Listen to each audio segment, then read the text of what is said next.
Bonjour à tous, bienvenue. Je suis content de voir une salle aussi pleine. Ça prouve qu'un sujet comme le véhicule autonome et connecté intéresse beaucoup.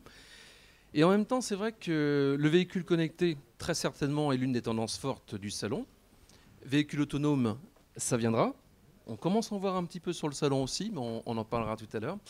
En tout cas, je suis très heureux d'avoir réuni ce plateau d'experts incroyables autour de moi. Donc on a Renault avec Rémi Bastien, le responsable de la recherche Renault-Nissan, hein, puisque donc maintenant c'est à parité avec des Japonais et des Français. Thierry Lehay pour PSA, qui est donc Monsieur Voiture Connectée en quelque sorte, hein, si je fais un résumé rapide, hein, naturellement. Vous connaissez tous, j'imagine, bien sûr, Guillaume Devauchel, de Valeo, Monsieur Innovation. Voilà. Et il nous fallait... Oui, mais on va le dire après, parce que par rapport à VDCom, tout ça, le CRA, la PFA, il y a plein de choses. Donc, tout le monde est président autour de cette table, hein, vous l'aurez vite compris. Et donc, on a un opérateur avec Orange. Jacques Garcin s'occupe de la télématique automobile. Et Orange est présent sur le salon depuis maintenant plus de 10 ans. On en parlera tout à l'heure, mais Orange est également partenaire de ce salon. Et il y a 10 ans, quand on parlait de voitures connectées, bon, les gens... c'est un petit peu les épaules, souriait, c'est ouais, on verra. Et aujourd'hui, on voit. On voit ce qu'il en est. Alors, ce qu'on va faire, c'est qu'on va d'abord bien dissocier les deux termes, parce que voiture autonome et connectée, il y a beaucoup de confusion autour de la voiture autonome, déjà beaucoup. Et alors, voiture connectée, je ne vous raconte pas, il suffit qu'on branche un iPhone, ça y est, on a une voiture connectée. Ça va un petit peu plus loin que ça, c'est un petit peu plus subtil. Mais on va commencer par la voiture autonome, puisque Renault donc, est le leader en quelque sorte de ce programme de la Nouvelle France industrielle, bien sûr. Comment, Rémi Bastien, vous définiriez ce terme de véhicule autonome ? Alors, c'est du coup un terme qui est générique et qui est sans doute un peu large. Ça va d'une voiture qui peut se garer toute seule, et ça existe déjà. Nos compères de Valeo ont beaucoup œuvré dans ce sens-là. Et ça pourra aller peut-être un jour, c'est une private joke aussi avec mes collègues, à une voiture capable de traverser la ville de Bombay aux heures de pointe toute seule. Entre ces deux extrêmes, il va y avoir des étapes, et tout est dans la montée en puissance de la délégation de conduite, alors qui peut être, je dirais, dans deux dimensions. Il y a sur quelle zone de fonctionnement. Donc ça peut être sur autoroute à basse vitesse, à plus haute vitesse, en changeant de fil. Donc là, c'est finalement le domaine dans lequel la voiture peut prendre le relais. Et puis en profondeur, ça peut être dans un premier temps une assistance au conducteur, et c'est ce qu'on commence à voir de plus en plus. Donc le conducteur reste toujours le seul maître à bord, c'est lui qui est concentré sur la conduite, qui conduit simplement la voiture, l'assiste et l'aide. Et puis, progressivement, il y aura une délégation de la conduite, dans certaines conditions, tout d'abord assez limitées, assez restrictives, qui pourront s'étendre.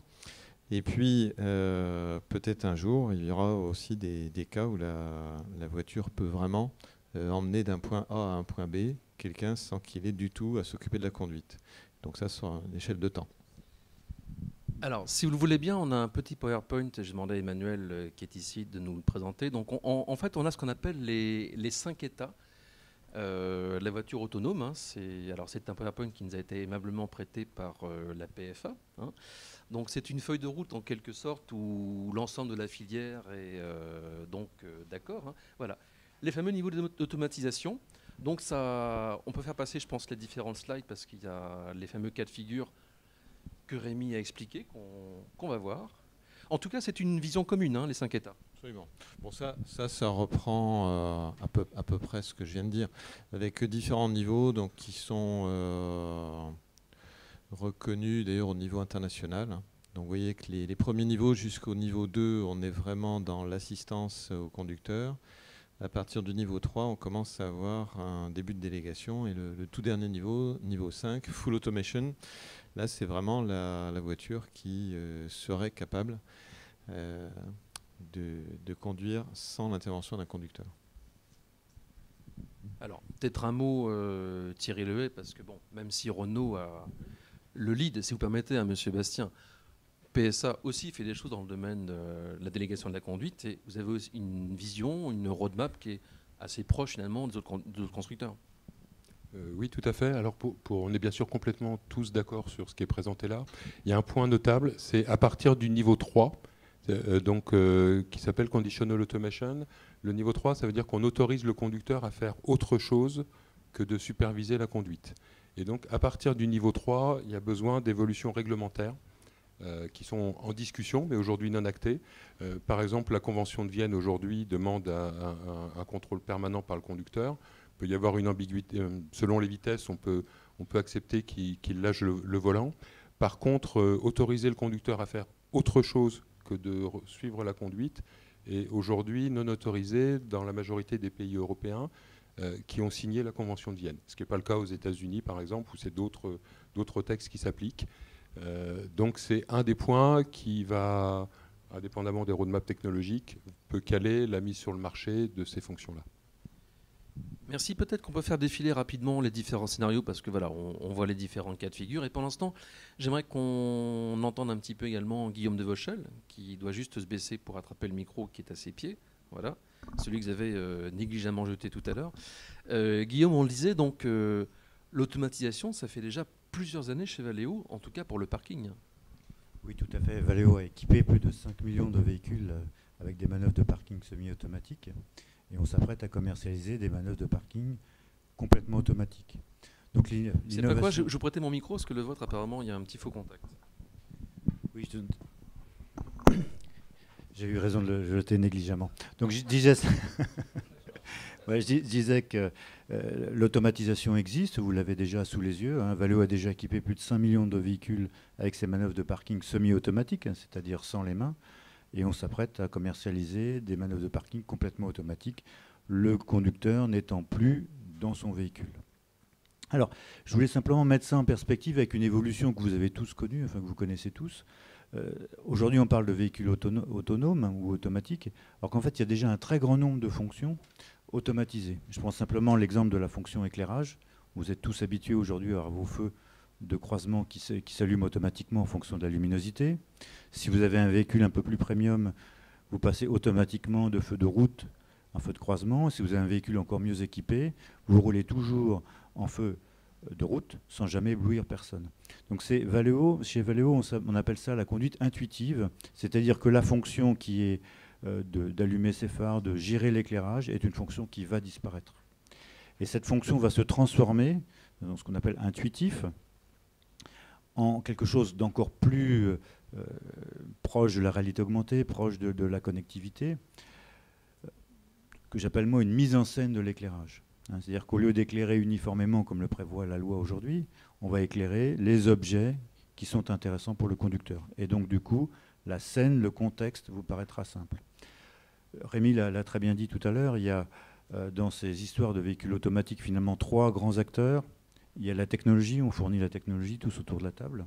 Il y a vous, dans cette salle, qui êtes ou non prêt à accepter d'automatiser telle ou telle phase de conduite. Je vous assure que si on vous propose de faire un essai en tant que passager dans un véhicule où il n'y a pas de conducteur, certains peuvent se sentir mal à l'aise. Ce n'est pas si simple.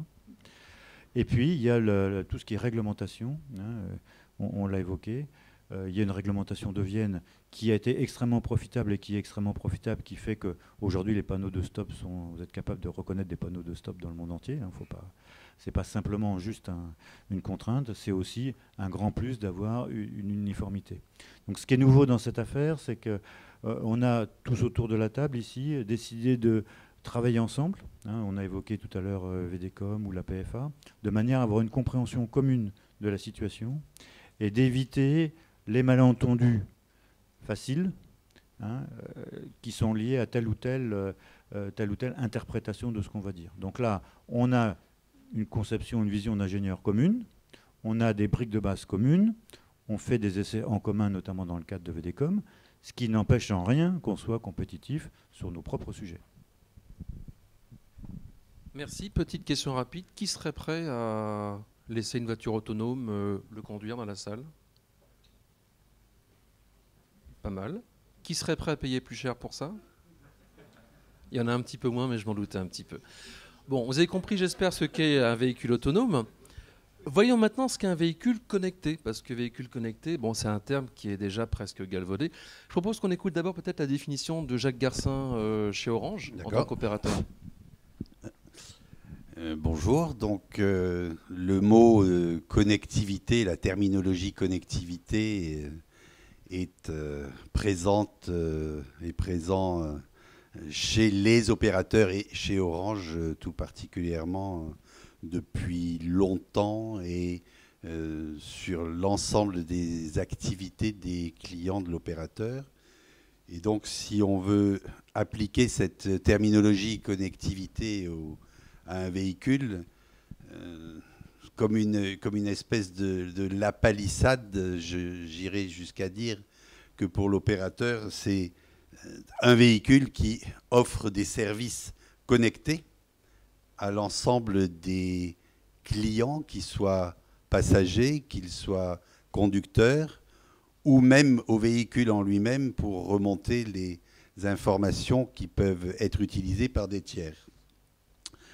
Alors, les analyses qui ont été faites chez nous sur le véhicule connecté montrent que plus de 50% des clients de l'opérateur, et on estime que 95% des clients d'un opérateur télécom ont un mobile et un véhicule, ils sont tous intéressés par la connectivité. Ils ont besoin de cette connectivité dans leur activité professionnelle, ils en ont besoin dans leur vie de tous les jours à leur domicile et ils ne peuvent pas non plus se passer de cette connectivité lorsqu'ils sont dans leur véhicule. Et que recherchent-ils dans le véhicule connecté? Et là, on pourrait essayer d'élargir la définition du véhicule connecté. C'est la sécurité en numéro 1. Le véhicule connecté doit apporter aux clients de l'opérateur Orange de la sécurité, de l'efficience, donc une efficacité dans le fonctionnement et la simplicité de son véhicule. Le troisième élément qui ressort, et c'est une étude qui avait été faite avec Capgemini, c'est la terminologie de zénitude, c'est-à-dire trouver le confort, le calme, voir ses problèmes écartés et réglés par de la technologie. Mais aussi, et ce qui est important, c'est le divertissement. Ils ont besoin de divertissement.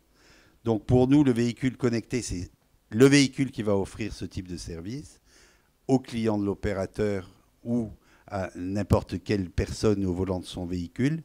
Et puis, il y a l'aspect remontée de l'information du véhicule qui pourra passer par le smartphone du client avec des applications où il pourra voir sur son smartphone des éléments de fonctionnement du véhicule, de dysfonctionnement du véhicule, et ou de pouvoir piloter à distance sa climatisation, le démarrage de son véhicule, les aspects paiement, parking, etc. Donc le véhicule connecté, à mon avis, est au début de sa définition et ira plus tard jusqu'au véhicule autonome si le temps et la vie nous permet de le voir et d'y circuler. Et la connectivité, le véhicule connecté chez un opérateur comme Orange, c'est celui qui va participer à l'amélioration du service du client de l'opérateur, pour répondre à ta question. Ce qui est important, Jacques Garcin, c'est que véhicule connecté et sécurité ne sont pas inconciliables. On confond souvent l'usage du téléphone au volant et puis les services qu'apporte la connectivité du téléphone. Oui, bien sûr. Le smartphone permet à l'usager dans son véhicule de faire entrer tout son environnement qu'il trouve sur son smartphone, et il utilise ces applications sur son smartphone lorsqu'il est aussi en fonction de conduite, avec bien évidemment certaines applications qui sont automatiquement coupées pour des questions de sécurité.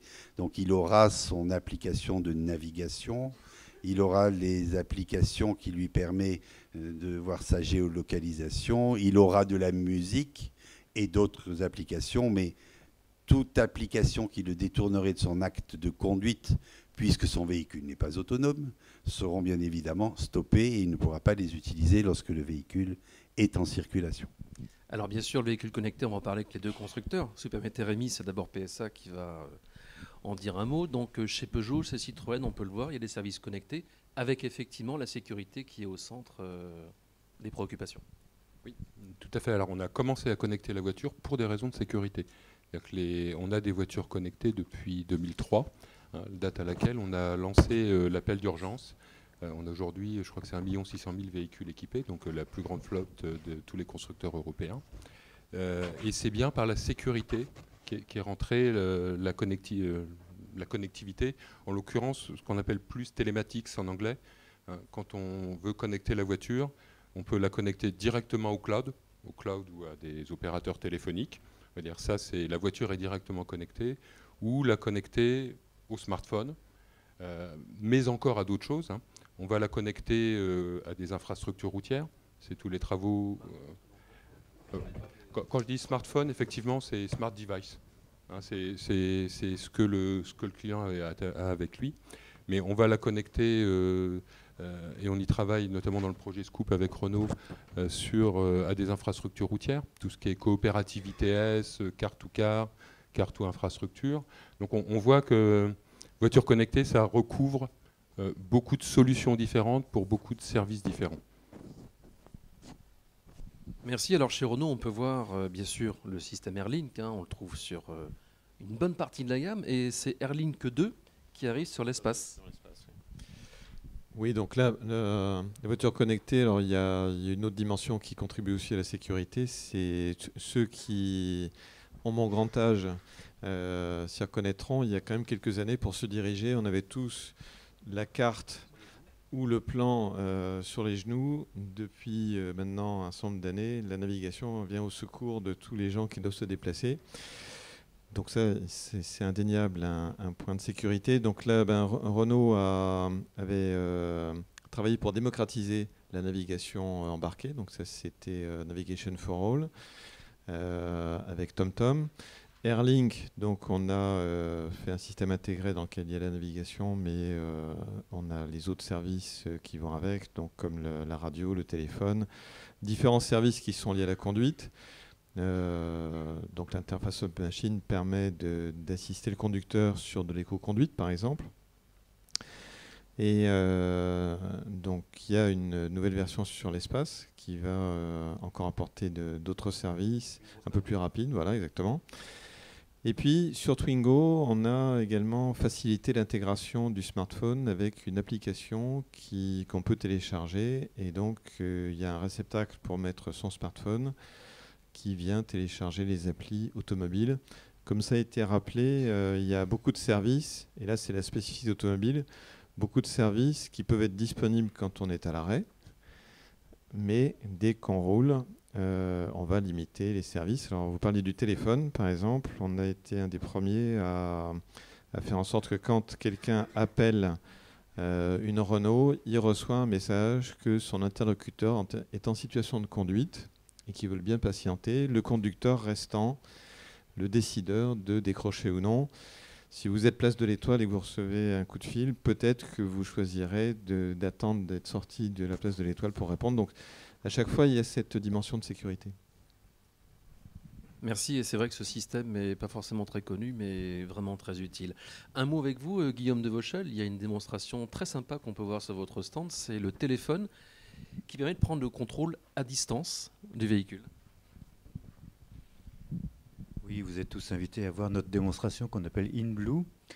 Donc tout simplement, au lieu d'avoir une télécommande, vous utilisez votre téléphone très simplement en cliquant sur l'application pour ouvrir et fermer votre véhicule. Ensuite, vous pouvez démarrer votre véhicule en posant tout simplement le smartphone sur la console centrale. Alors ça, c'est une application qui peut vous simplifier la vie, pas avoir un trousseau de clés dans la poche. Ce n'est pas génial. Mais vous pouvez profiter de toutes les possibilités du smartphone, un grand écran, donc vous pouvez localiser votre véhicule, pardon. Vous pouvez dialoguer avec le téléphone et la voiture, par exemple pour avoir le niveau d'essence, etc. Mais ce qui est beaucoup plus magique, c'est que vous pouvez déléguer votre clé à qui bon vous semble. Alors cette fonction de délégation de clé, pour nous, s'inscrit complètement dans la tendance de connectivité et dans la tendance que l'on voit. On appelle ça car sharing, vous l'appelez comme vous voulez, qui est une meilleure utilisation de l'automobile. Une automobile aujourd'hui dans les grandes villes restent souvent au parking et l'utilisation n'est pas optimum. Donc qui n'a pas rêvé de pouvoir prêter son véhicule à quelqu'un de sa famille, par exemple, qui se trouve à Marseille et qui monte à Paris demain, et vous n'avez pas laissé la clé sous le pot de fleurs parce que vous avez quand même un peu peur qu'on vous la vole. Là, en fait, vous avez tout simplement la possibilité de déléguer votre clé. Alors imaginez pour les loueurs, pour les gestionnaires de flotte ou simplement pour les familles recomposées, par exemple. Alors là où l'apport de Valeo dans cette affaire, c'est finalement de combiner son savoir-faire historique de télécommande, je rappelle les badges d'entrée main libre, je rappelle, etc. Donc on a un savoir-faire qu'on partage avec les constructeurs, je dirais, de contrôle d'accès.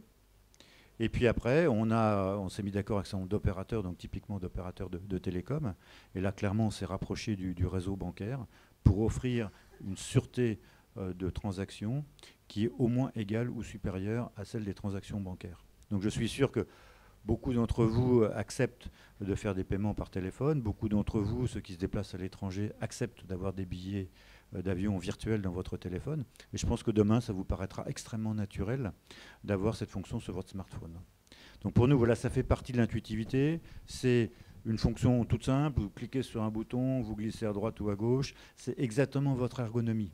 Et là, je dirais que c'est une chance extraordinaire pour l'automobile de pouvoir utiliser quelque chose que vous ne payez pas. Le téléphone, vous l'avez déjà payé. Et donc ces fonctions, elles sont quelque part gratuites, ou presque. Il suffit d'avoir une puce Smart Bluetooth dans votre véhicule, mais ça devient un standard de marché. Et donc on est capable d'offrir des fonctionnalités supplémentaires sans gréver le surcoût de la voiture. Et ça, je pense que c'est le côté un petit peu magique de la fusion de la téléphonie et de l'automobile, c'est d'offrir des fonctionnalités finalement pour le commun des mortels et pas simplement pour des véhicules premium. Merci. Il y a une tendance qu'on peut voir sur le salon, c'est qu'on peut retrouver sur l'écran de bord la réplication ou la duplication des menus d'immobile. Alors, il y a beaucoup de standards, hein. Il y a MirrorLink, on parle de CarPlay, Android Auto. Chez PSA, ils ont Mirror Screen, donc c'est une adaptation. Ils essaient de prendre un petit peu d'Android, un petit peu d'autres standards, plus iPhone. Un mot sur ce qu'on peut voir sur la Peugeot 108 et la Citroën C1, par exemple. Oui. Effectivement, sur la Peugeot 108 ou la Citroën C1, on a quelque chose qui s'appelle Mirror Screen, grosso modo un Mirror Link, qui va être étendu avec le CarPlay cette année, donc qui permettra de faire cette réplication d'écran avec le monde Apple et puis le monde Mirror Link. Vous avez parlé pour la duplication d'écran. Alors je ne sais pas si tout le monde est familier avec ce que c'est. Il s'agit d'un mode dans lequel l'application tourne sur le smartphone, donc elle s'exécute sur le smartphone, mais on se sert de l'écran de la voiture comme interface homme-machine. Donc pour commander l'application ou pour avoir la restitution de ce que l'application a donné. Effectivement, il y a un troisième acteur, on pouvait s'y attendre, qui est re-rentré un peu fortement, mais c'est, voilà, qui est Google, avec ce qu'on appelle Android Auto. Il faut, là aussi, je vais me permettre de juste bien préciser, dans Android Auto, il y a deux choses. Il y a d'un côté ce qu'on appelle le Projected Mode, c'est l'équivalent de MirrorLink ou de CarPlay. C'est-à-dire que c'est le mode mirroring de l'application. Et il y a un deuxième volet dans Android Auto qui est d'avoir l'operating system Android pour les applications d'infodivertissement dans la voiture. Hein, donc on peut avoir l'un sans l'autre.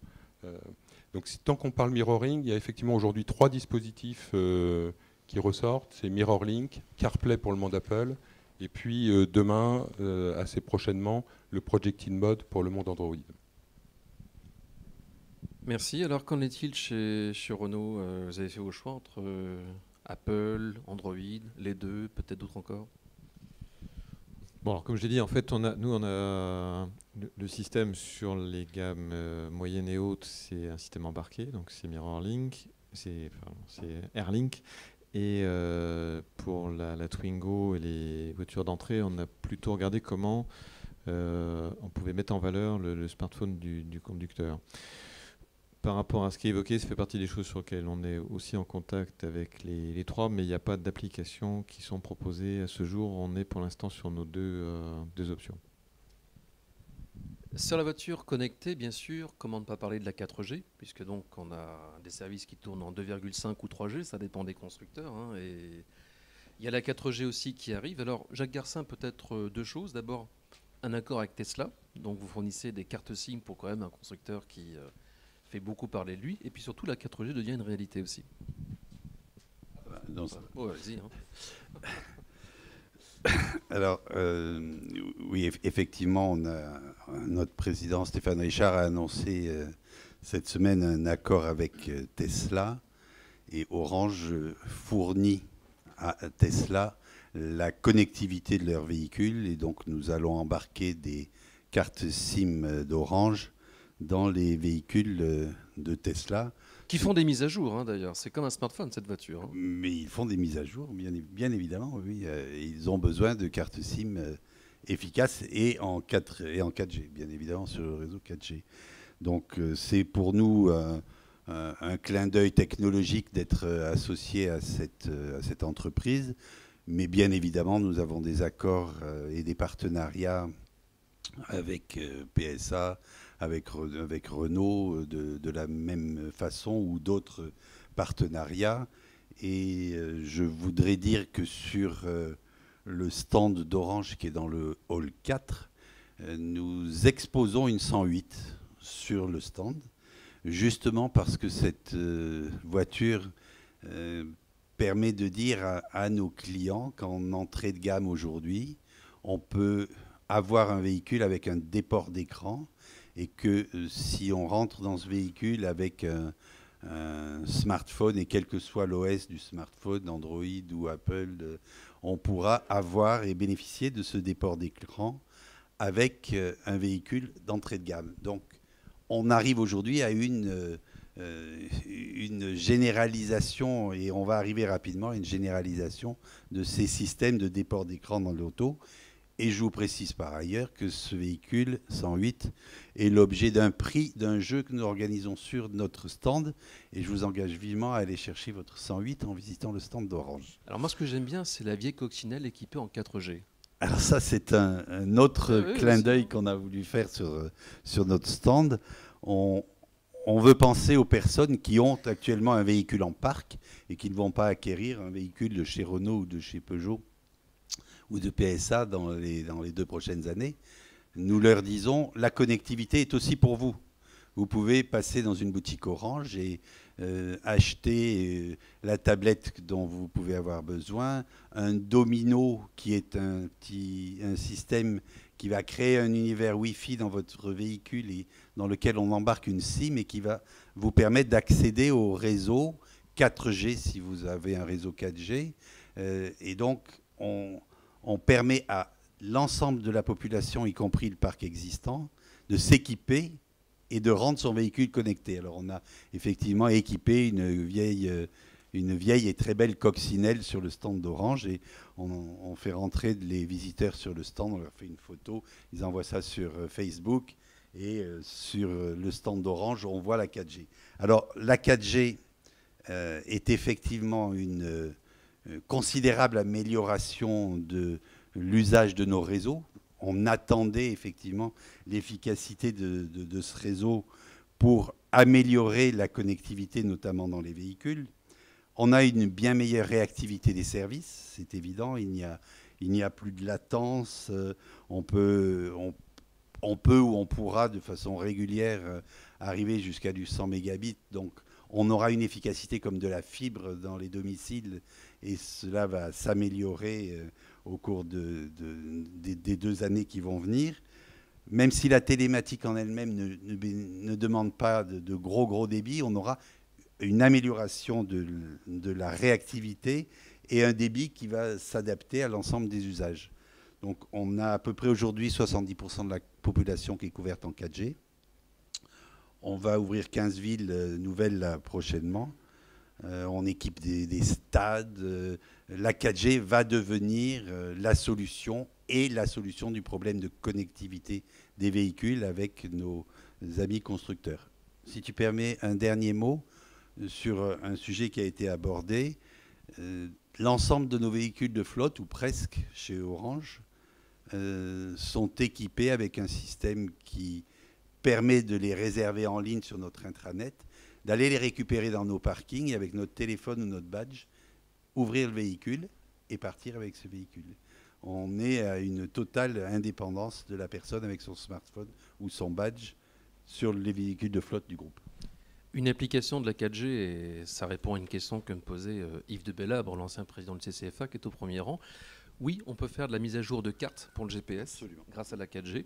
Alors, la 4G, d'ailleurs, vous la testez chez vous, Rémi Bastien? Enfin, pas chez vous, de votre habitation. Je parlais du technocentre de Renault, bien sûr. Alors, on avait fait un véhicule démonstrateur sur le véhicule autonome donc qui s'appelle Next2, qui, lui, alors, bénéficiait soit de la 4G, soit, dans certains cas aussi, des fréquences de type Wi-Fi.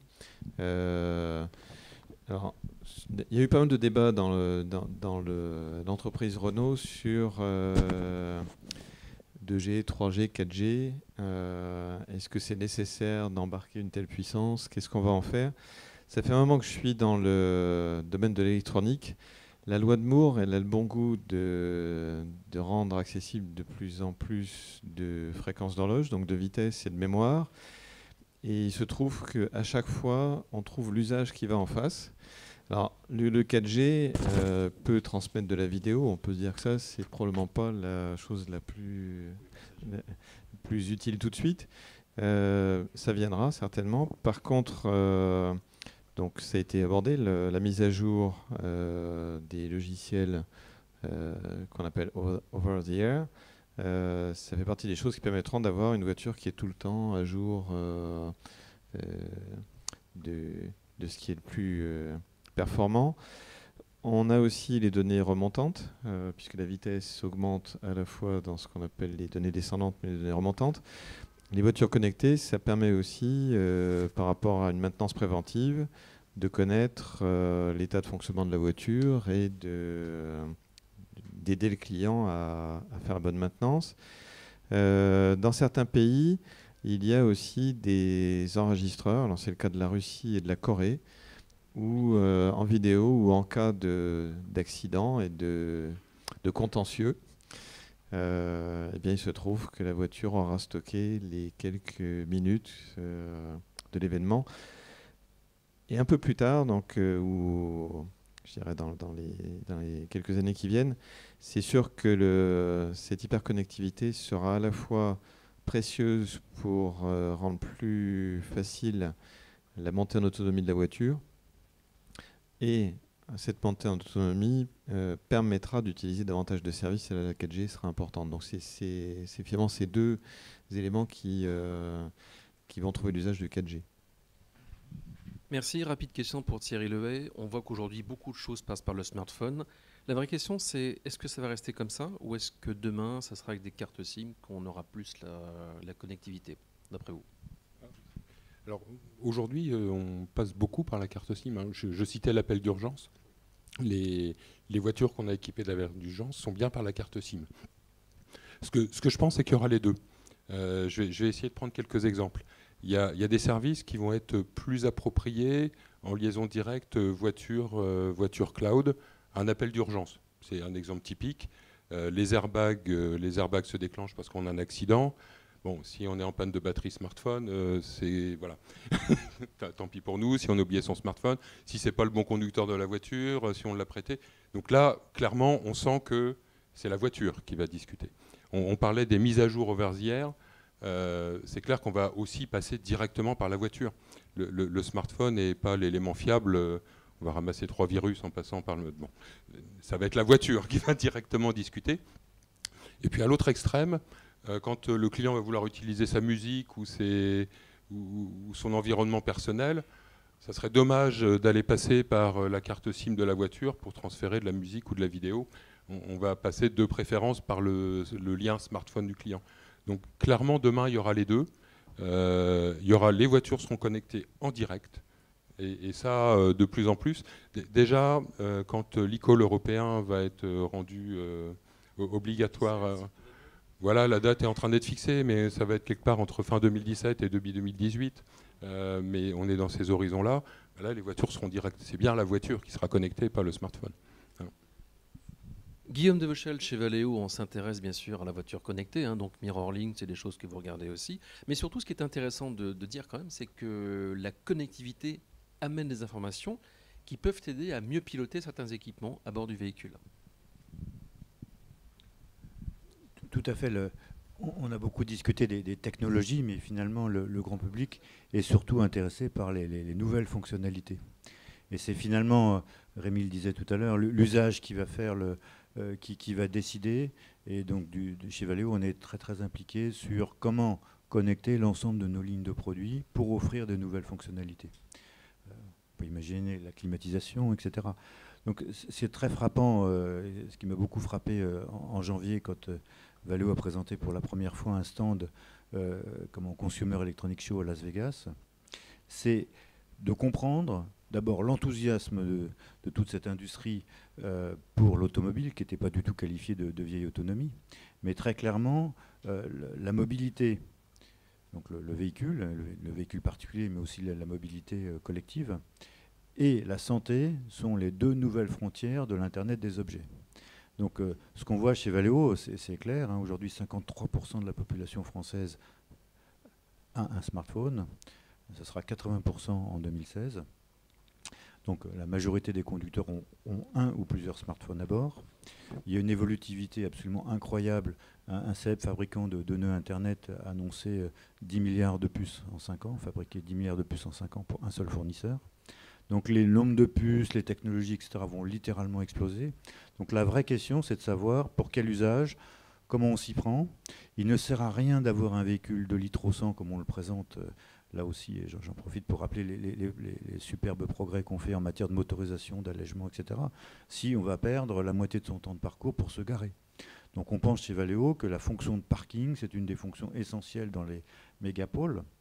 Et là, je rappelle que la population se concentre dans ces mégapoles. Donc les embouteillages que vous avez peut-être connus en arrivant ici sont le lot commun, non seulement des grandes villes, je souris pour Rémi, qui a bénéficié d'un accident mais sur la 1 ou sur le périphérique, mais qui vous arrive à tout un chacun. Donc on voit qu'on a le besoin d'être connecté en permanence. Je vais prendre qu'un exemple. Vous vous rappelez de ce niveau 2 qui a été présenté tout à l'heure et qui est finalement l'extrapolation de ce qu'on connaît déjà, donc conduire soit ce qu'on appelle le suivi de fil, soit ce qu'on appelle le limiteur de vitesse adaptatif. Simplement, si vous combinez les deux, c'est-à-dire que le conducteur reste maître de son véhicule, donc là, pas besoin de changer la convention de Vienne, c'est finalement une extrapolation des fonctions que vous connaissez déjà, et simplement si les véhicules sont équipés, un certain nombre de véhicules sont équipés en ville, les embouteillages dans Paris centre-ville disparaissent. Pourquoi ? Je suis sûr que vous l'avez expérimenté quand vous étiez à l'école, gamin. Les maîtresses vous font tenir le tablier de l'enfant qui est en face de vous, de manière à créer une chaîne et éviter que tout le monde s'éparpille. Donc si on évitait que toutes les voitures redémarrent en accordéon et au contraire freinent très brutalement, d'un seul coup, et on l'a démontré qu'une étude avec l'école des mines de Paris, le débit d'une voirie donnée en centre-ville est multiplié par 3 à 5. Donc vous voyez que même des solutions simples peuvent changer radicalement la vie. Question rapide, Thierry Lehay. Il y a un projet très intéressant chez PSA qui a été mené qui s'appelle OpenAir et qui montre justement que la connectivité aide à faire des réductions de consommation quand on sait ce qui se passe avec ce qu'on appelle l'horizon électronique. Oui, alors l'horizon électronique, désolé, on va rentrer dans des trucs un petit peu techniques. L'horizon électronique, c'est une cartographie de navigation où il n'y a pas simplement les routes à plat, mais où on va rentrer des éléments comme les pentes, hein, par exemple, les courbures de virage ou des choses comme ça. À partir du moment où on a ces horizons électroniques, on va prédire sur le trajet, on va pouvoir prédire le trajet et optimiser dans la conduite, par exemple quand on a un véhicule hybride ou un véhicule électrique, les phases qu'on appelle de costing ou de récupération d'énergie. On va relâcher si on sait qu'on va rentrer dans une descente assez longue, par exemple, je vais prendre un exemple un peu caricatural, on va dire je peux vider ma batterie juste avant la descente, sachant que dans la descente, je vais récupérer l'énergie pour recharger ma batterie. Et donc, comme ça, on aura utilisé au maximum l'énergie électrique et le moins possible l'énergie thermique sur un véhicule hybride. Donc, grosso modo, c'est un petit peu ces principes-là et qui vont donc permettre effectivement d'optimiser la consommation. Ça marche même pour une voiture thermique, mais c'est encore plus spectaculaire pour une voiture hybride ou une voiture électrique. Tout à l'heure, on a parlé brièvement du projet ScoopF, donc des véhicules qui vont être connectés entre eux avec l'infrastructure, sachant qu'il y a déjà eu un précédent programme qui s'appelait SCOREF. On aime bien quand ça se finit par F, apparemment, en France. C'est un projet ça, qui démarre l'année prochaine, hein, normalement. Oui, alors ça nous, c'est plutôt fin 2015, début 2016. Donc, les deux constructeurs sont très engagés sur ce programme-là. C'est un programme d'expérimentation qui va être implanté dans 5 régions. Donc, il y a l'Île-de-France, il y a la Bretagne, il y a le corridor Est, il y a Bordeaux et puis il y a Grenoble, sur lequel donc on aura une infrastructure équipée permettant d'avoir une fréquence à 5,9 GHz et qui va permettre donc d'expérimenter sur à peu près 3000 voitures donc l'apport de la connexion de la voiture vers l'infrastructure, infrastructure vers la voiture et par transition voiture vers voiture aussi, avec là encore, je pense, le premier motif est la sécurité. Donc, comment faire en sorte que sur son parcours, les conducteurs puissent être informés, mais vraiment en temps réel, d'une collision qui a pu se produire peu de temps avant, de façon à bien informer les clients. Mais tout un tas d'autres applications qui vont faciliter soit la navigation, ce genre de choses. Et donc, on a ce programme qui permet en plus de regarder les compatibilités entre les systèmes, puisque ça c'est aussi un gros sujet. Vous parliez de l'e-call. Les conditions techniques sont connues. Par contre, il faudra que tous les pays investissent dans les infrastructures, et c'est en partie ça qui fait qu'on n'a pas encore les 27 pays qui se sont déclarés, quoi. Merci. Je voudrais juste vous dire, si vous ne le saviez pas, que dans un an, en octobre 2015, la ville de Bordeaux, justement, accueille un congrès mondial sur les ITS, autrement dit le transport intelligent. Et justement, les véhicules connectés, peut-être d'ailleurs autonomes également, seront présentés. À la sortie, vous trouverez un petit communiqué qui vous résume justement les dates de cet événement très important. Alors, on a parlé de voitures connectées jusqu'à présent. Je propose qu'on arrive à la deuxième partie qui vous intéresse peut-être encore plus, le véhicule autonome. Emmanuel, on va pouvoir montrer maintenant la deuxième partie, donc la feuille de route qui a été présentée au président. Votre président à vous, Carlos Ghosn, l'a présenté à l'autre président, qui est donc François Hollande. C'était il y a quelques mois. Donc ça avance, ce programme de pilotage automatique. Oui, alors ce qui est, je pense, ce qui est intéressant, c'est un plan sur le véhicule autonome. Donc évidemment, l'automobile a sûrement la première place. Par contre, l'idée, c'est de regarder un peu plus large. Donc, dans ce plan, il y a bien sûr une partie importante sur les voitures. Il y a une autre dimension qui sont les camions et les bus. Et puis une troisième dimension qui sont les transports publics de type navette. Et en France, on a la chance d'avoir des industries très fortes dans tout ce qui est pilotage automatique, puisque la France est assez célèbre dans le ferroviaire, mais également dans l'aéronautique. Et donc, on a construit ce programme en faisant en sorte que les différentes dimensions puissent se compléter les unes les autres. On a des instituts qui sont récents, donc je pense que Guillaume pourra en dire un peu plus sur VDCOM, qu'on a pu lancer officiellement cette année. Mais on a également un autre institut qui n'est pas très loin, qui est Systemix, qui lui a finalement cette compétence en génie des systèmes, en sécurité de fonctionnement, qui fait forcément partie des aspects très très importants. Alors je ne sais pas ce qu'on a mis. Oui. Donc là vous avez donc comme je disais, les grands acteurs du projet.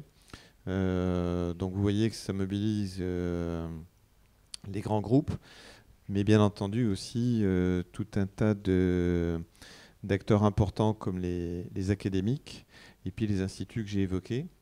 Je pense la planche d'après.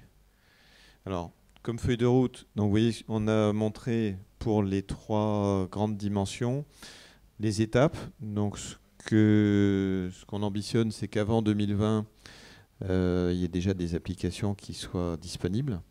Et puis ensuite, vous voyez que dans le temps, on montera en complexité, donc la partie automobile est en haut, mais ce qui est intéressant, c'est de voir que les deux autres dimensions n'ont pas forcément le même agenda, mais vont également permettre d'avoir des expériences qui bénéficient de l'un sur l'autre. Bon, après, je sais pas si... Si ça vous suffit, voilà la feuille de route. Oui, tout à fait. Non, mais c'est bon, on voit très très bien. Il a été fait mention d'un institut, donc c'est VDCOM, hein, très clairement. Peut-être Guillaume, quelques explications sur ce qu'est VDCOM et la façon dont il peut justement supporter la mise en place de l'automatisation en France. Quelques mots sur VDCOM d'abord. VDCOM, c'est un institut aujourd'hui de la transition énergétique, un ITE en langage administratif, qui réunit non seulement tous les acteurs de la filière automobile, les grands constructeurs, les grands équipementiers, les fournisseurs de technologie, mais aussi 44 membres académiques, industriels d'autres secteurs, pour finalement développer, mettre en pratique ensemble ce qu'on vient de dire, et quelque part tester grandeur nature les solutions qu'on se propose de développer. Parce que quelque part la technologie propose et l'usage dispose. Donc le principe de base de VDCOM, c'est de rendre concret tout ça, de travailler en commun, d'éviter les allers-retours entre qui fait la spécification, qui développe, etc. Donc en liaison étroite avec les opérateurs de territoire, les collectivités locales, etc., pour permettre de tester ces nouveaux usages, ces nouveaux produits, etc. Donc VDCOM est basé en région parisienne, du côté de Versailles, à Satory, et réunit aujourd'hui plus de 50 thésards et chercheurs, et on a l'ambition de devenir un institut de taille mondiale, on vise environ 400 personnes, autofinancé, c'est-à-dire que le résultat, la propriété industrielle, le résultat des travaux nous permettra, de vivre de nos cerveaux, hein, et non pas d'aller sans arrêt réclamer de l'argent ailleurs. Donc voilà l'ambition de VDCOM, c'est de fédérer la filière et de faire que la France soit un réel territoire d'expérimentation. On a vu les différentes dimensions technologiques, on a peu parlé des capteurs, enfin, Rémi a évoqué l'égo-localisation d'une cartographie, etc. Donc les problèmes techniques sont innombreux. Les problèmes liés à la compréhension de l'homme de ces nouvelles techniques sont également extrêmement nombreux. Je voudrais simplement dire, parce que ce n'est pas une évidence, que le problème le plus difficile à régler techniquement pour un véhicule autonome, ce n'est pas de rendre le véhicule autonome, c'est quand le véhicule doit rendre la main au conducteur. Donc on est obligé de comprendre profondément l'état de vigilance d'un conducteur. Donc là aussi, on fait rentrer le téléphone dans la voiture, mais quelque part, on fait rentrer l'homme aussi dans cette opération de véhicule autonome. On a évoqué les dimensions juridiques, les dimensions nouvelles d'éventuelles certifications, homologations de produits, qui prennent un tour totalement nouveau. Et je pense que c'est la première fois que cette question se pose avec cette importance. Faudra-t-il un nouveau permis de conduire pour conduire un véhicule automatique ou pas? Voilà. Donc, quelque part, l'industrie se pose ensemble les questions. On teste, on conçoit ensemble, on développe, on maquette, on teste, et puis vont émerger les bonnes solutions. Donc voilà un peu le principe de VDCOM sur 3 axes.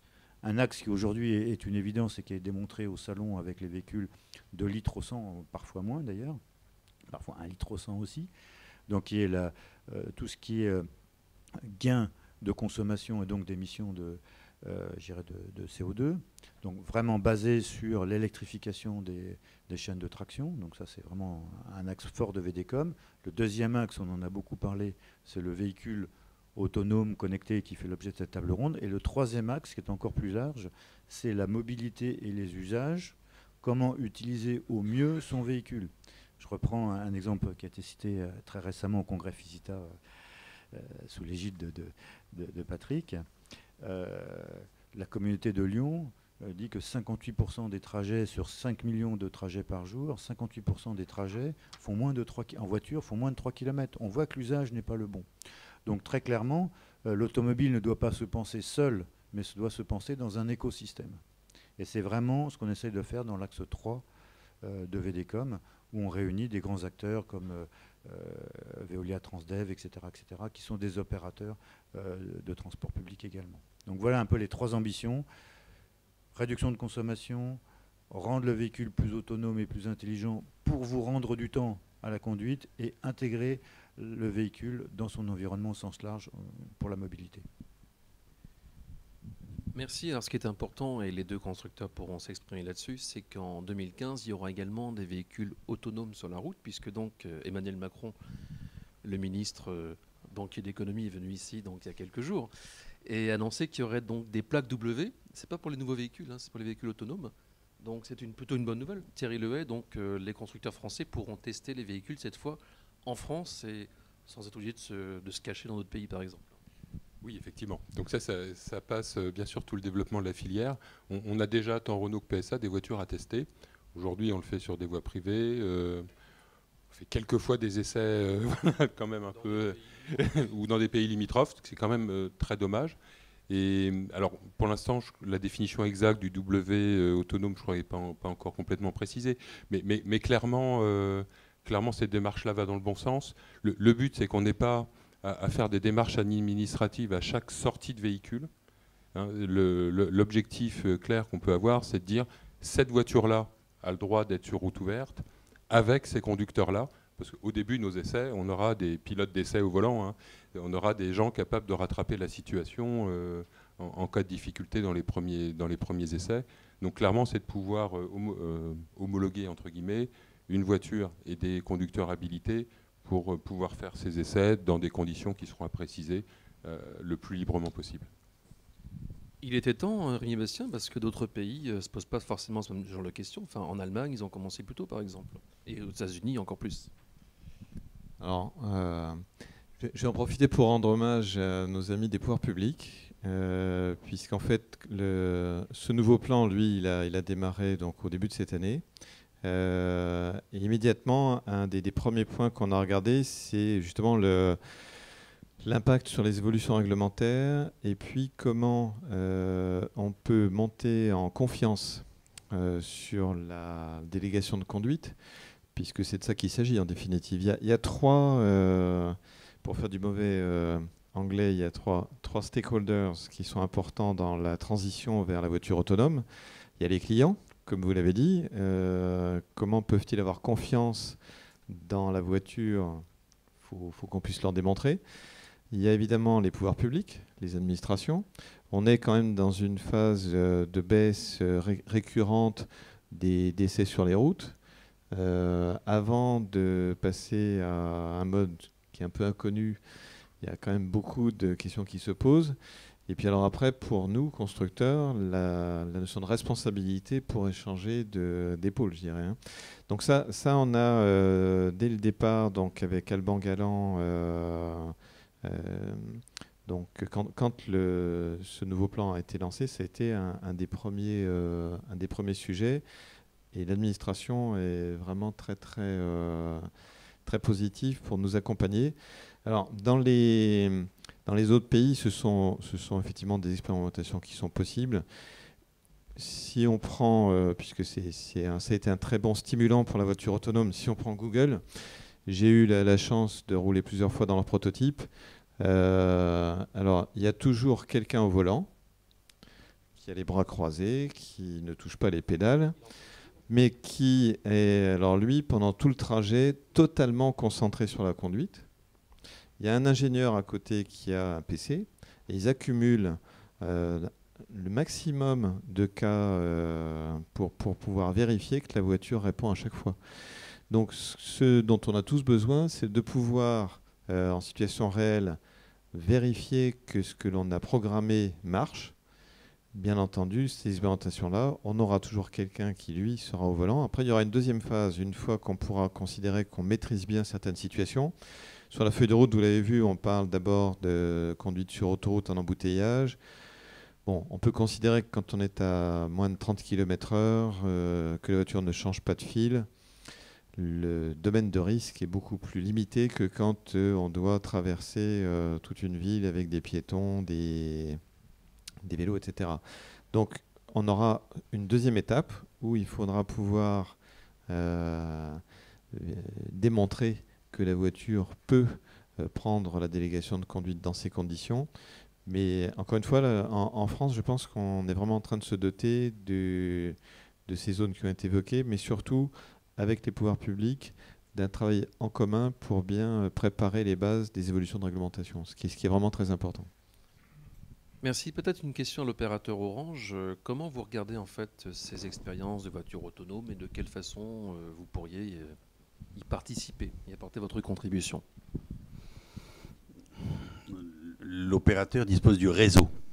Donc, à travers le réseau et dans la mesure où le réseau peut être utile et un atout technologique dans la construction de ce nouveau véhicule autonome, il est bien évident que toutes les compétences des opérateurs se mettront en ordre de marche pour apporter des résultats techniques si c'est avec le réseau télécom qu'on peut arriver au véhicule autonome. À nos amis constructeurs de nous activer, de nous mettre dans la boucle dans la mesure où on peut participer à créer ce véhicule autonome pour les années 2030, si j'ai bien compris. Il y aura quelques étapes. La dernière phase. Voilà. Ensuite, l'opérateur télécom a un autre atout, c'est son client qui est dans le véhicule. Et dans la mesure où le client de l'opérateur assis dans le véhicule du constructeur automobile a besoin de son réseau opérateur pour la connectivité et communiquer avec l'extérieur, il y aura lieu peut-être d'en arriver à la 5 ou 6G si on veut avoir un service parfait et apporter toutes les solutions de connectivité à ce nouveau programme. Vos copains de Samsung en Corée, ils sont à la 5G déjà, non? Vous commencez à échanger Ils commencent à parler de 5G et à déployer de la 5G, oui. Mais encore faut-il mettre des services en face, c'est ce qu'on disait tout à l'heure. Évidemment. On peut mettre de la 5G si ça n'a pas d'utilité et si on se peut satisfaire d'une parfaite 4G, autant améliorer la 4G. Alors, un cas de figure, Guillaume Devauchel en a parlé du parking automatique qui est apparu depuis plusieurs années. La prochaine étape, c'est avec le smartphone, je demande à la voiture d'aller se garer toute seule. Et ça, c'est pour dans pas si longtemps. C'est ce qu'on appelle la fonction de voiturier automatique. Donc, vous laissez votre véhicule à l'entrée d'un parking, aujourd'hui un parking fermé, par définition, puisque le véhicule n'a pas besoin d'être connecté. C'est-à-dire qu'il va lui-même chercher la première place disponible. Donc, c'est ce qu'on a présenté... Valeo a présenté en 2011 à Francfort, et donc vous pouvez imaginer que nous sommes aujourd'hui en toute fin de développement. Alors ce qu'on présente aujourd'hui en avant-première au Salon de Paris, c'est une fonction plus évoluée, où cette fois-ci le véhicule communique avec l'infrastructure. Donc typiquement, au moment où vous demandez à votre véhicule d'aller se garer, une communication s'établit entre le véhicule et le gestionnaire de parking, et là, le gestionnaire va télécharger la carte du parking. C'est quand même beaucoup plus simple d'aller se garer quand on sait où on va, voire donner une place, attribuer une place très précise. Le véhicule ira directement au 3e sous-sol chercher la place numéro 24. Donc, vous voyez donc notre principe de feuille de route, c'est-à-dire qu'on va au départ présenter une application qui est quand même assez bluffante, et qui évite tous les problèmes que j'appelle le poulet d'œuf, c'est-à-dire que tant qu'il n'y a pas suffisamment de voitures équipées, les gestionnaires de parking ne vont pas faire des investissements pour 0,1% du parc, et puis vous, si vous n'avez pas de parking équipé, eh bien, vous n'allez pas acheter de voiture. Donc pour éviter ça, on se fie à nous-mêmes, donc aux capteurs embarqués, on pense avoir la capacité de le faire sans aucune connexion. Et là, évidemment, le véhicule ne connaissant pas la ligne droite, etc., la manœuvre va être un petit peu laborieuse, mais c'est déjà une manœuvre un peu magique. La deuxième étape, le gestionnaire de parking constate que ça fonctionne, va investir un petit Wi-Fi ou un petit dispositif finalement très peu coûteux, et vous allez pouvoir garer votre parking dans un aéroport, votre voiture, pardon, sans autre forme de prochet. Troisième étape, donc on envisage d'ores et déjà, c'est qu'au lieu de vous soucier en quoi que ce soit de votre véhicule, de votre parking, vous savez que vous allez, je prends l'exemple d'un voyage d'affaires à l'étranger, vous savez que vous allez de votre domicile au parking de l'aéroport et ensuite pour prendre l'avion. Et là, tout naturellement, au moment où vous faites votre embarquement, vous allez avoir une place de parking pré-réservée. Et là, en utilisant donc les communications, le gestionnaire de parking saura à quelle heure vous arrivez et vous donnera exactement le parking qu'il vous faut au bon endroit sans que vous n'ayez rien à faire. Et là, ça devient intuitif. La corvée que vous avez aujourd'hui de garer votre voiture vous paraît extrêmement simple. Vous laissez le parking, le véhicule devant l'entrée du parking et forget it. Voilà exactement ce qu'on souhaite, ce qu'on appelle intuitif. Les fonctions doivent être simples et apporter une valeur pour l'utilisateur sans que vous ayez besoin de tapoter sur le téléphone, sans que vous ayez besoin de comprendre que vous êtes en 4G, 5G, Wi-Fi ou que sais-je. C'est simple d'emploi. Dans le prolongement, on pourrait peut-être dire ce qui a été testé également chez Renault avec une Fluence Z2, hein, ça s'appelle PAMU, je crois, à pas confondre avec PMU naturellement. C'est donc pour l'autopartage électrique où la voiture pourra aller se recharger toute seule finalement sur la borne. Alors c'est aussi c'est un travail sur la voiture automatique. Donc là, je pense qu'on pourra éventuellement compléter tous les deux avec Guillaume. Il y a selon la distance à parcourir et le fait qu'on soit dans un domaine privé ou public, une voiturier automatique, strictement parlant, c'est même une voiture qui n'a pas de conducteur du tout dedans. Donc les problèmes qu'on évoquait tout à l'heure de responsabilité existent aussi. Donc par contre, je pense qu'une première étape, c'est d'avoir développé l'intelligence, la technologie pour le faire, regarder les sécurités de fonctionnement.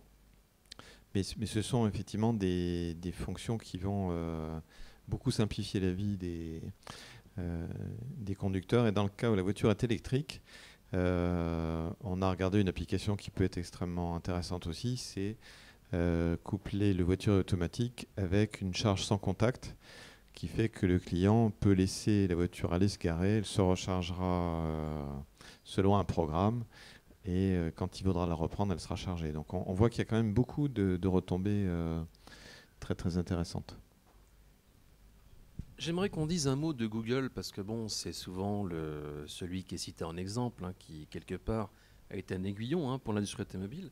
Et j'en profite d'ailleurs pour vous signaler qu'un livre vient de sortir qui s'appelle Stop Google, qui a été écrit par Franck Cazenave de Bosch aux éditions Pearson, et qui montre à quel point finalement Google s'introduit dans nos ordinateurs, dans notre poche, avec les téléphones, et demain dans les voitures. Et c'est pas forcément une bonne nouvelle, parce qu'il va tout savoir de ce qu'on fait, où on va, qui on voit, et ainsi de suite.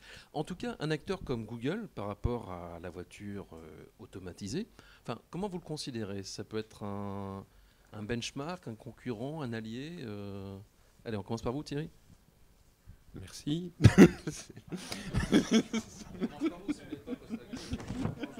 Je vais y aller. Alors la question, faut-il se méfier de Google? Oui, c'est prudent quand même. C'est pas pour ça, mais c'est en général. Prédire Google, je suis complètement incapable de le faire. Maintenant, bien sûr, on fait des analyses de risque dans nos sociétés. Comment des gens comme Google, Apple peuvent se positionner dans le futur, comment on peut réagir à ça, comment se comporter face à ces risques. On ne voit pas forcément en numéro 1 le risque Google, fournisseur de systèmes de voitures à conduite autonome. Pour plusieurs raisons.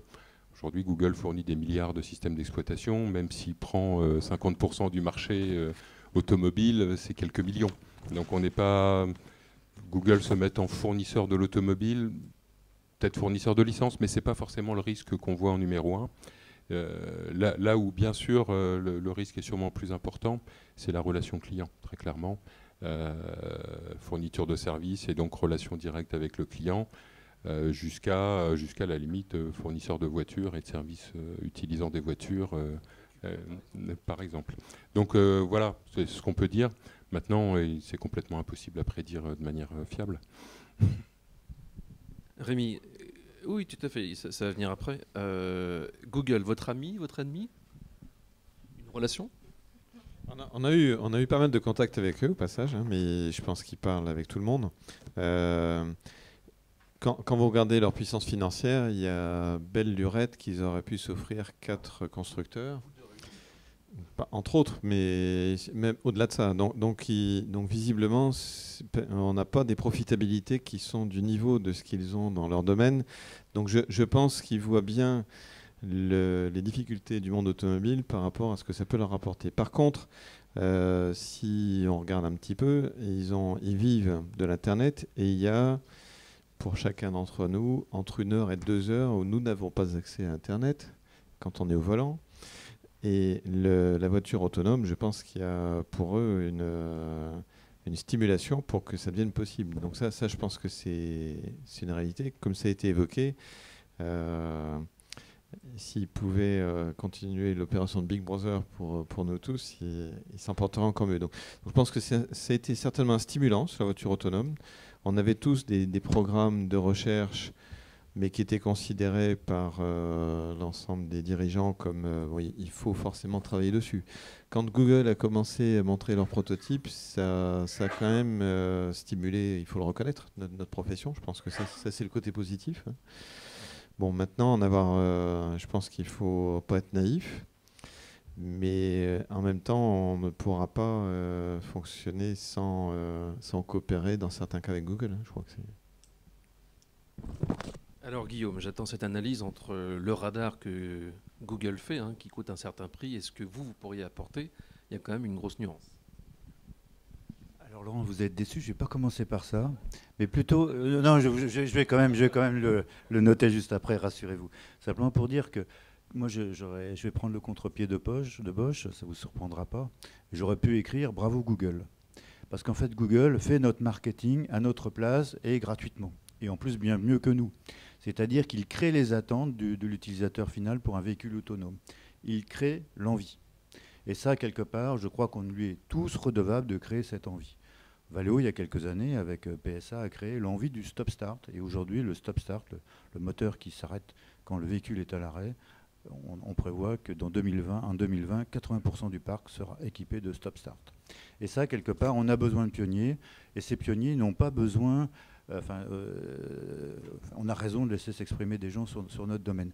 Et c'est pour ça que je disais à Laurent, c'est un petit peu dommage de passer le micro successivement au constructeur, puis à l'équipementier. Ça, c'est l'ancienne économie. Je pense qu'aujourd'hui, l'équipementier ou quelqu'un qui est complètement en dehors de l'écosystème automobile peut créer cet usage. Donc, je pense, et j'en suis d'ailleurs très fier, je pense que Valeo a créé le stop-start, Valeo a créé les manœuvres de parking. Sans Valeo, il n'y aurait pas de manœuvres de parking sur la route, y compris les manœuvres de parking Bosch, d'ailleurs. Et on se félicite aujourd'hui de voir des grands équipementiers, suivre cette tendance. Donc, quelque part, cette volonté de Google, et je rejoins complètement l'analyse de Rémi, qui n'est pas de rentrer dans l'automobile. Je dis toujours, vous l'avez déjà entendu, que la voiture, ça se vend 10 € le kilo chez les constructeurs et 5 € chez l'équipementier. Donc pesez votre Samsung ou pesez votre iPhone et regardez quel est le prix de vente auquel nous, on arriverait. Et pas pour 18 mois d'usage, mais pour 18 ans. Donc là-dessus, on n'a pas de doute. Laurent m'a tendu la perche avec ce laser scanner. Le laser scanner utilisé par Google, qui est d'ailleurs le même que celui utilisé par l'ensemble des académiques, des universités, puisqu'il y a au moins une vingtaine ou une trentaine d'universités de par le monde capables de faire rouler des véhicules tout automatiques. Pour caricaturer, je dirais que le prix de ce laser scanner, c'est le prix d'une flotte de Twingo. Donc il n'y a pas de comparaison. Aujourd'hui, Valeo est en train de développer un laser scanner 200 fois moins cher. Et ça, c'est vraiment le rôle de l'équipementier automobile et de toute l'industrie automobile de rendre les rêves réalisables. Et ça, c'est notre métier. Aux autres de créer ce rêve, et à nous d'en profiter. Bon, j'essaierai d'être un journaliste de la nouvelle économie la prochaine fois. Vraiment. Et vous, Jacques Garcin, alors, Google, c'est des copains, des partenaires ? Je commencerai par Orange la prochaine fois. Exactement. Alors, ce ne sont pas des copains de Jacques Garcin. Mais effectivement, ce sont des acteurs qui sont sur l'ensemble de nos business aux uns et aux autres. Ceci dit, Google vient se greffer sur une activité commerciale qui est celle des constructeurs automobiles. Le constructeur automobile va vendre un véhicule. Il y a une valeur, c'est disons du hard. Certains autres acteurs ont immédiatement vu la possibilité de venir gratter et prendre de la valeur à côté de ce business principal. Ce sont des startups qui n'ont pas un gros investissement pour aller venir pomper un peu de valeur, et à juste titre, et ils ont raison de le faire. Je pense à un Coyote, je pense à un Blablacar. Ils rentrent dans le business et ils vont pomper un petit peu de valeur à côté de la grosse valeur véhicule, et qu'il ne faudrait pas justement laisser à d'autres. Il y a une concurrence redoutable qui est en train de naître. Et Google est aussi l'entreprise, et on ne les qualifiera plus de start-up, mais ils arrivent dans ce business avec d'autres envies et d'autres objectifs, et des roadmaps extrêmement rapides. Qu'est-ce qui les intéresse directement? Ce qui les intéresse probablement en numéro 1, ce sont les fichiers, c'est la data. C'est ce qu'ils peuvent connaître de vous, de nous et du constructeur auto. Et le vrai combat avec Google ou avec d'autres acteurs de la même étoffe, les Yahoo et autres Microsoft, arrive sur un secteur nouveau qui est la bataille de la donnée, du big data, et qu'il nous faut impérativement protéger les uns et les autres parce que ce sont nos données individuelles. Et il est impératif de ne pas laisser d'autres acteurs venir piller les fichiers du constructeur ou le fichier des opérateurs. Et c'est quelque chose d'extrêmement préoccupant pour tout le monde. Alors ils se battent aussi entre eux. Les Apple et les Google se battent et se font des procès tous les jours parce que l'un ou l'autre n'a pas respecté certaines règles avec de protection. Samsung, ils sont un petit peu calmés d'ailleurs récemment, Apple. Oui, mais aujourd'hui, c'est avec Apple. Ils se battent avec Apple et il y a des assignations qui fusent en permanence.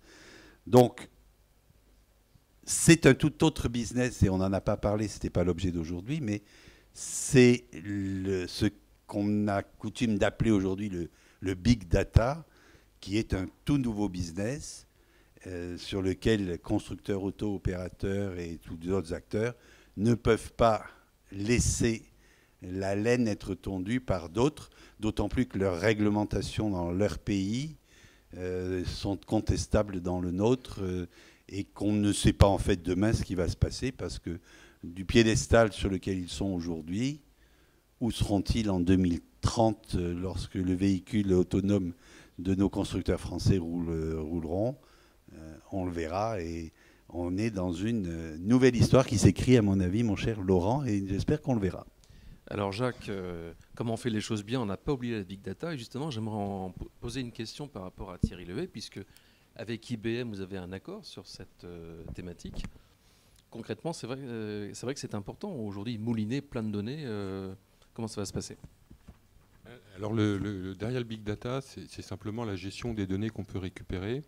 Je rejoins tout à fait ce qui a été dit sur le respect de la vie privée.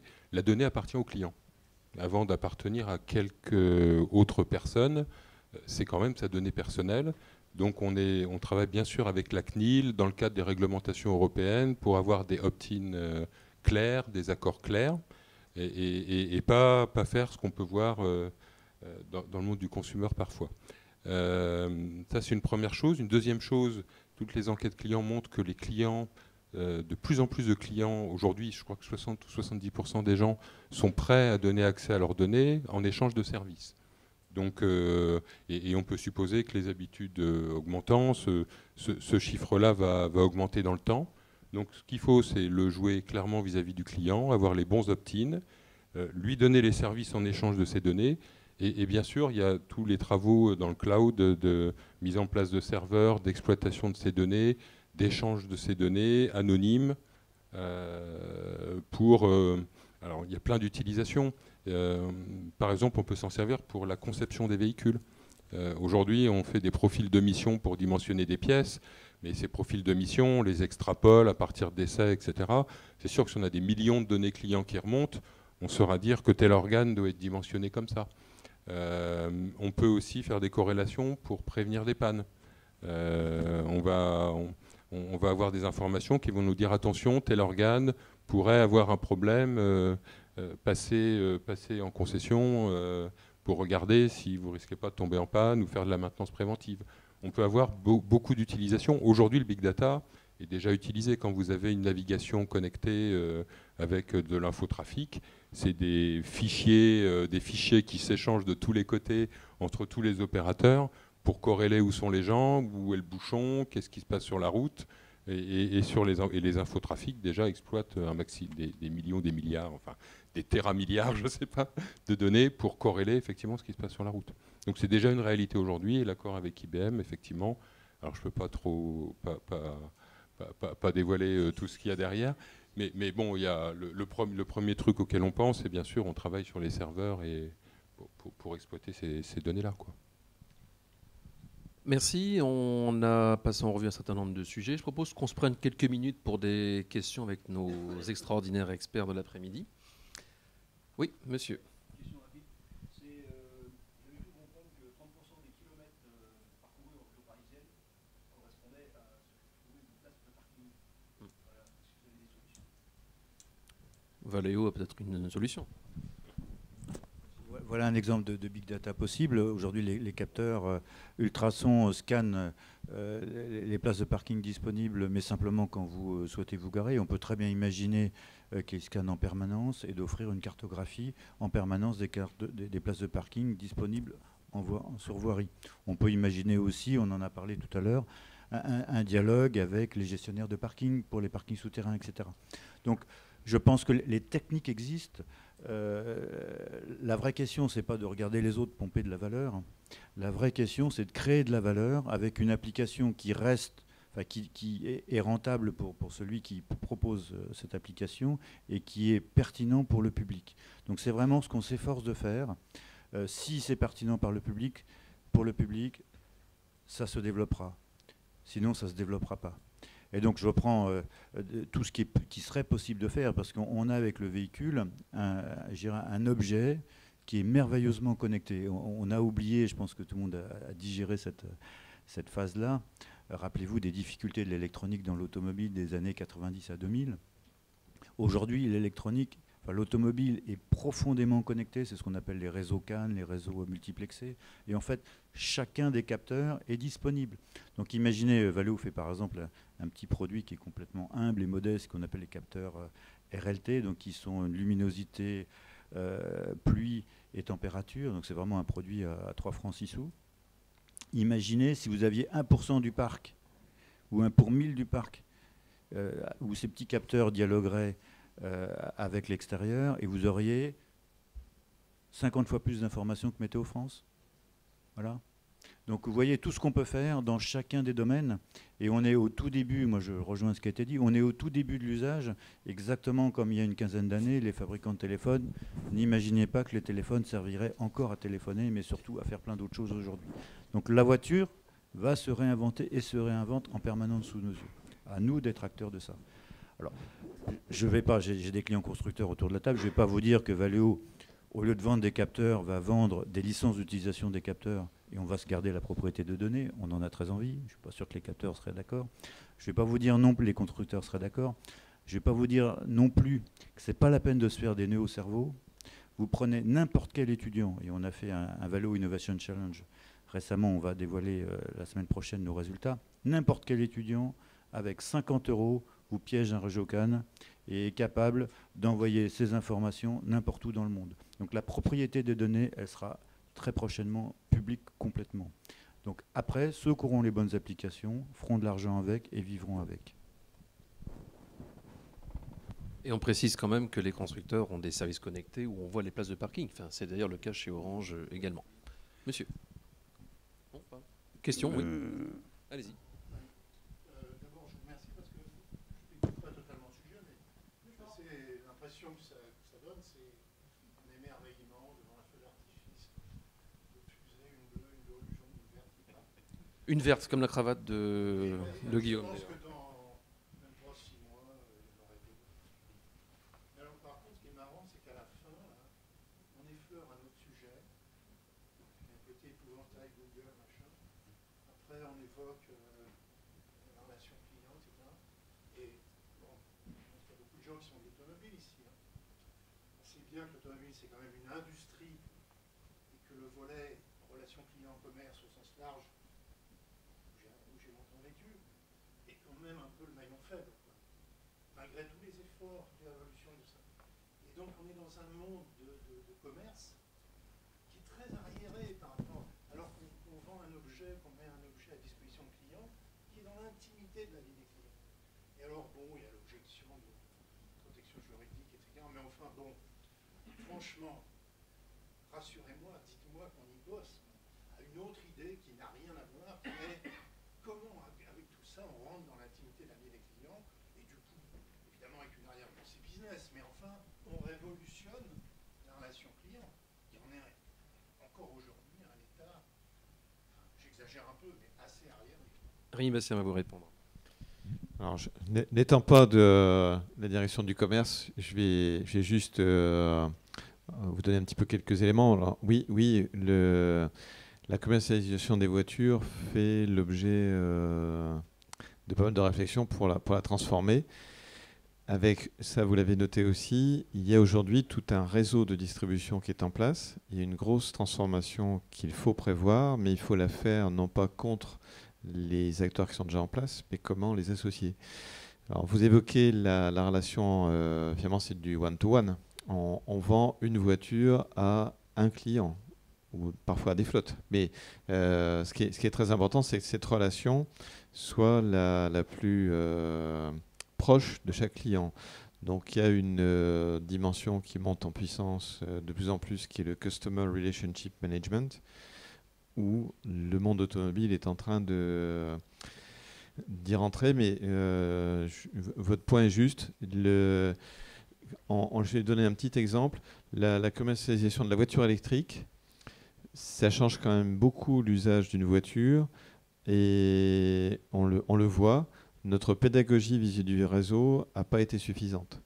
C'est-à-dire qu'il y a des clients qui sont parfois intéressés par la voiture électrique, et le réseau est parfois un peu frileux par rapport à cet objet-là.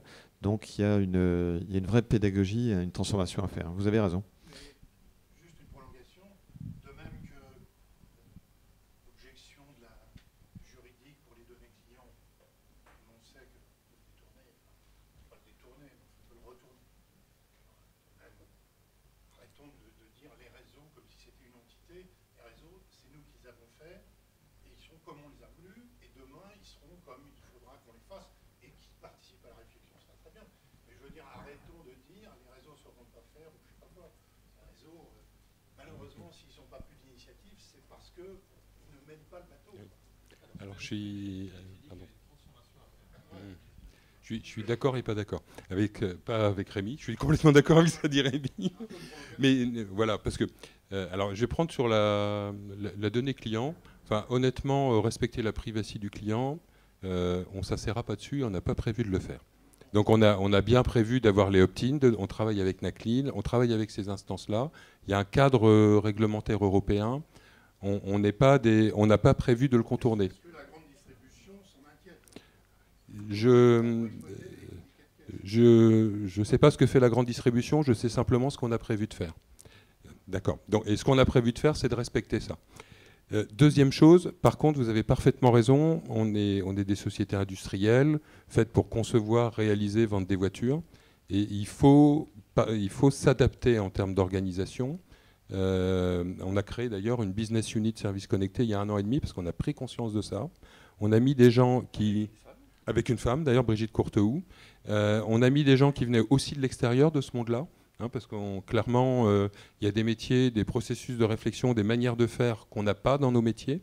Et il est qu'à voir ce qu'on a présenté là. En 1 an, on a sorti 30 nouveaux services qu'on met à disposition. Et ça ne va pas s'arrêter là, avec des modes de relation qu'on est en train de faire évoluer. L'utilisation d'Internet, pour vendre un service, on ne va pas faire passer le client dans le réseau. On peut souvent le faire en relation directe, on peut le faire aussi par le web. Donc il y a effectivement une transformation à faire. Ça, on en est conscient. Et on est bien obligé d'identifier cette activité-là. Par contre, on n'a pas prévu de contourner la privacité du client. Question là-bas au fond.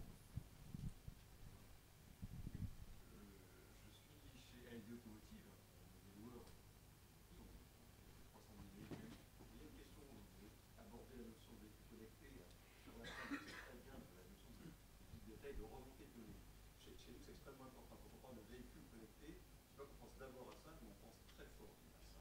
Plein de raisons par rapport à notre métier. Vous avez de nombreux acteurs, vous avez des constructeurs qui ont des systèmes permettant de faire remonter un certain nombre de données extrêmement importantes. Vous avez des données à la seconde pour certaines choses, etc. Mais vous avez également d'autres acteurs qui permettent d'installer des boîtiers qui font également de la remontée. Moi, je voudrais déjà avoir la position des constructeurs pour savoir un peu que pensent-ils de ces autres acteurs. Les autres acteurs qui mettent en avant un élément important pour des gens comme nous qui sommes des loueurs multimarques, c'est la notion de pouvoir avoir des éléments pour l'ensemble des marques uniformisés. Voilà. Et donc, derrière ça vient la question du standard de ces fameux fichiers. Est-ce que vous réfléchissez entre constructeurs à pouvoir apporter un certain nombre de standards sur ces remontées de données? C'est la première question. J'en ai une deuxième qui est liée justement par rapport à ces acteurs qui peuvent avoir des remontées fiables, notamment en branchant parfois leur système sur des CAN-bus. Je voudrais savoir quelle est votre position à vous quand un acteur extérieur branche un boîtier sur les CAN-bus. Quel est votre, notamment dans le cadre des soucis qui pourraient arriver, la notion de garantie par exemple, c'est le genre de choses que, voilà, je voudrais juste connaître votre position par rapport à ça. On va se battre pour répondre. De toute manière, enfin, je pense que ça a été dit par Guillaume, il y a bien sûr des acteurs qui vont rentrer, c'est une très bonne, et qui sont déjà là, qui vont proposer des services aux clients, et c'est une très bonne chose. Enfin, quelque part, ça permet d'améliorer l'utilisation de la voiture, etc. Après, sur la garantie, si quelqu'un d'autre vient bricoler dans notre réseau de voitures, sur les réseaux CAN de nos véhicules, on ne le garantit pas, c'est clair. Mais c'est normal, comme on peut faire des solutions homologuées constructeurs, mais on ne va pas garantir une intervention extérieure. Alors après, peut toujours y avoir entente entre les sociétés. Aujourd'hui, dans les solutions Share Your Fleet où on met des boîtiers Vulog, le boîtier Vulog et son branchement sont garantis par PSA et offrent ce service-là. Donc il y a toujours moyen d'avoir des accords pour certifier l'installation qui est faite. Et déjà aujourd'hui, on a des cas où on certifie l'installation. Ensuite, sur la question d'échange des données, je pense qu'une fois qu'on est dans le web, c'est-à-dire qu'on a remonté les données dans le web, la mise à disposition et la transformation de format est beaucoup plus simple. C'est quand on veut communiquer directement avec la voiture, où là, il faut maîtriser les trames, etc. Et il n'est pas prévu d'harmoniser tous les réseaux CAN de tous les constructeurs. Donc vous allez être obligé de faire du reverse engineering encore pendant quelques temps, si vous voulez vous brancher au CAN. Mais à partir du moment où les données sont remontées dans le cloud, là, tout d'un coup, on sait facilement échanger les données et s'entendre sur les formats. Oui, je pense que Thierry a à peu près tout dit. On a parlé tout à l'heure de Big Data. Big Data, c'est la taille, mais c'est l'accès instantané et c'est l'accès à des formats différents. Et justement, alors, il y a quand même quelques standards sur les diagnostics, puisque pour la réparation, on partage un certain nombre de standards. On n'ira pas plus loin, je pense qu'après c'est justement la puissance du Big Data qui permettra à partir d'un jeu de remontée de données de les traiter. Mais nous aussi, on sera ouvert à d'autres acteurs à condition de les homologuer dans ce cas-là, si on veut qu'il y ait une garantie constructeur qui soit maintenue. Mesdames, Messieurs, je propose qu'on clôture à présent cette conférence. Si vous avez des questions à poser, vous pouvez le faire de façon individuelle avec les différents intervenants, enfin s'ils sont d'accord, naturellement. En attendant, applaudissements pour leur expertise. Merci.